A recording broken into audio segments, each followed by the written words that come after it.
Hi, I'm Sarah Vedler and I'm here at home in my studio where I've been doing a ton of stitching this morning.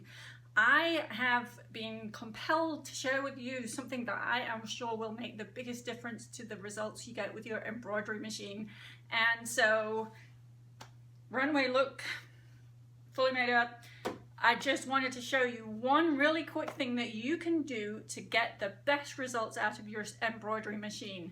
Now, you may be surprised to know what this is, but the biggest thing that you can do for the greatest success is make sure you have a really clean embroidery machine. Now, I was doing lots of quilting in the hoop this morning.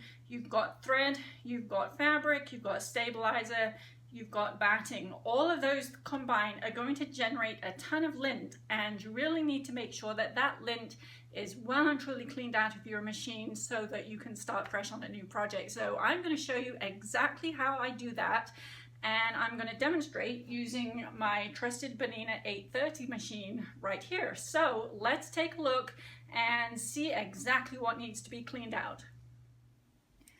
Before I open up the machine, I want to show you the 3 tools that I'm going to be using to clean the machine. So I have my trusted can of compressed air, and surprisingly enough, don't know if you'll be able to hear that, but it is actually empty, and that means that it's going to give me nice dry air.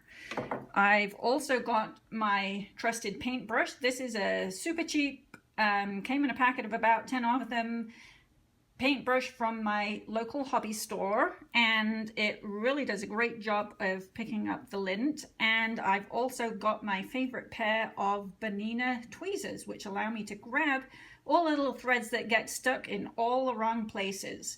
So let's open up the machine and see what we've got in there. Opening the bobbin case, let's see if we can get a really good look in there. I don't know if you can see the amount of goop and gunk that is tied up in there. I'm also going to take the stitch plate off so that we can see underneath. And there is a good big chunk of lint under here. See that? Lovely stuff.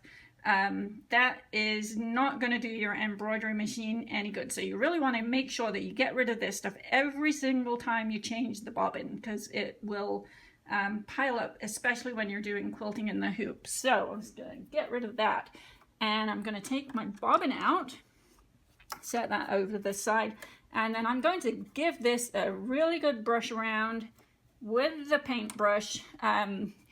It does a really good job of collecting a ton of the lint. I've got this pushing it right up into the back of the machine. I can also come down from here. Now, I know that this trusted paintbrush,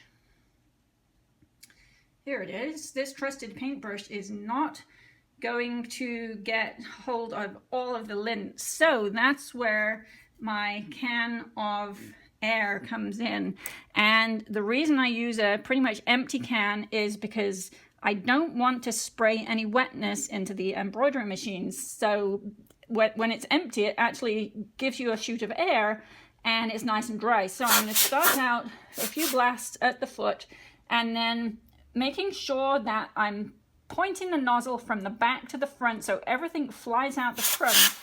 I am going to give a few blasts.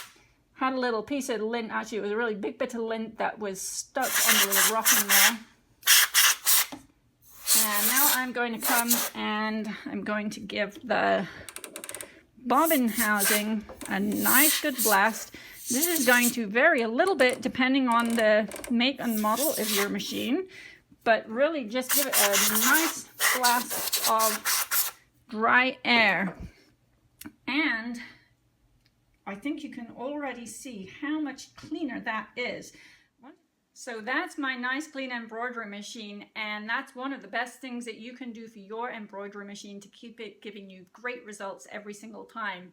Just in case you love quilted in the hoop designs as much as I do, I am going to leave a link for you down below in the description box so that you can check out some beautiful embroidered applique combined with quilting in the hoop.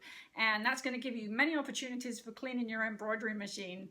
I would also love to know, what would you like to hear from me about machine embroidered applique? Have you got any questions that you'd specifically like me to answer? Because I would love to create some mini videos that will help you to get the best out of your embroidery machine.